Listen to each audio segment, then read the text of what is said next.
Hi friends, ഇന്നൊരു beef കറി ആയാലോ? ഞാൻ 1 കിലോ ഇറച്ചിയാണ് എടുത്തിട്ടുള്ളത്. കുക്കറിനകത്ത് കുറച്ച് മഞ്ഞളും ഉപ്പും കൂടി ഇട്ട് ഇറച്ചി വേവിച്ചെടുക്കണം. ഒരു ചീഞ്ചട്ടിക്കകത്ത് ഒരു 5-6 വറ്റൽമുളക്, 3 ടീസ്പൂൺ മല്ലി, 1 ടീസ്പൂൺ ജീരകം, 1 ടീസ്പൂൺ പെരുംജീരകം, കുരുമുളക്, ഗരം മസാലയുടെ എല്ലാ ഐറ്റമും കൂടി ഇട്ടിട്ട് നമുക്ക് നന്നായിട്ട് വറുത്തെടുക്കാം. നല്ല സ്മെല്ല് വരുന്നവരെ നമുക്ക് വറുത്ത് ഇതിനെ മാറ്റി കൊടുക്കാം കേട്ടോ ഒരു പാത്രത്തിലേക്ക്. അതിനുശേഷം അതേ ചീനച്ചട്ടിയിൽ അരമുറി തേങ്ങയും 4 അല്ലി വെളുത്തുള്ളിയും ഒരു 5-6 ചെറിയ ഉള്ളിയും കരിയാപ്പിലയും ഇട്ട് നന്നായിട്ട് നമുക്ക് വഴറ്റി കൊടുക്കാം. ഇത് നന്നായിട്ട് ഡ്രൈ ആയിട്ട് വരും.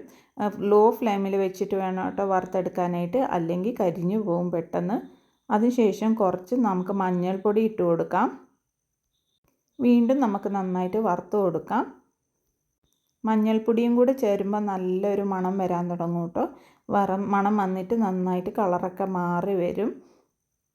ഇത് കുറച്ച് സമയം എടുക്കും, എന്നാലും നമ്മൾ സ്ലോ ഫ്ലെയിമിൽ തന്നെ ഇട്ടിട്ട് വറുത്തെടുക്കണം കേട്ടോ, അല്ലെങ്കിൽ കരിഞ്ഞു പോകും, പിന്നെ അതിൻ്റെ സ്വാദൊക്കെ ഒന്ന് മാറിപ്പോവും.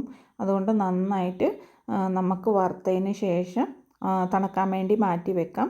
അപ്പോഴത്തേനും കുക്കറിൽ വെച്ചിട്ടുള്ള ഇറച്ചി റെഡി ആയിട്ടുണ്ട് കേട്ടോ.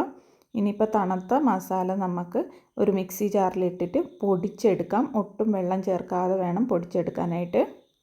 അതിനുശേഷം നമ്മൾ കറി ഉണ്ടാക്കുന്ന പാത്രം എടുത്തിട്ട് അതിനകത്ത് കുറച്ച് വെളിച്ചെണ്ണ ഇട്ടിട്ട്, ചെറിയുള്ളി ഉണ്ടെങ്കിൽ നല്ലതാണ് കേട്ടോ, എൻ്റെ അടുത്ത് ഇല്ലാത്തത് കൊണ്ടാണ്. ഉള്ളിയും ഇഞ്ചിയും കരിവേപ്പിലയും കൂടി നമുക്ക് നന്നായിട്ട് വഴറ്റിയതിന് ശേഷം ഈ വറുത്ത് പൊടിച്ച് വെച്ചേക്കുന്ന മസാലയും കൂടി ചേർത്ത് നന്നായിട്ട് നമുക്ക് മിക്സാക്കി കൊടുക്കാം. ഇതും കൂടെ നമുക്കൊരു 5 മിനിറ്റും കൂടെ വറുത്തെടുക്കാം കേട്ടോ. നല്ലതുപോലെ വറുത്ത് കഴിയുമ്പോൾ ഇതുപോലെ വരും.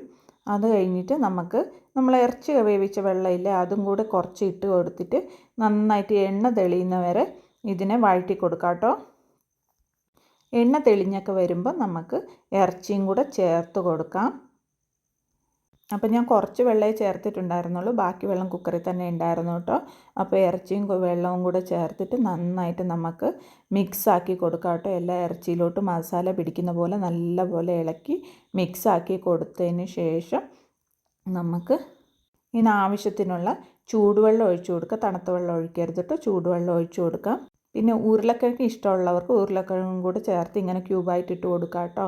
അത് കഴിഞ്ഞ് പിന്നെ നന്നായിട്ട് മിക്സ് ആക്കിയിട്ട് നമുക്ക് വേവിക്കാൻ വേണ്ടി വെക്കാം. നല്ല ഉരുളക്കിഴങ്ങൊക്കെ നല്ലപോലെ വെന്ത് ഇറച്ചിയുടെ എണ്ണയൊക്കെ തെളിഞ്ഞ് വരുന്നവരെ നമുക്ക് വേവിച്ച് കൊടുക്കാം. അപ്പോൾ ചാറ് കൂടുതൽ വേണ്ടവർക്ക് കുറച്ചും കൂടി വെള്ളം ഒഴിച്ച് കൊടുക്കാം കേട്ടോ. ഇതുപോലെ വരുമ്പോൾ നല്ല ചപ്പാത്തിയുടെ കൂടെയും അപ്പത്തിൻ്റെ കൂടെയൊക്കെ കഴിക്കാൻ നല്ല അടിപൊളി കറിയാണ്. ട്രൈ ചെയ്ത് നോക്കണം കേട്ടോ. Bye friends.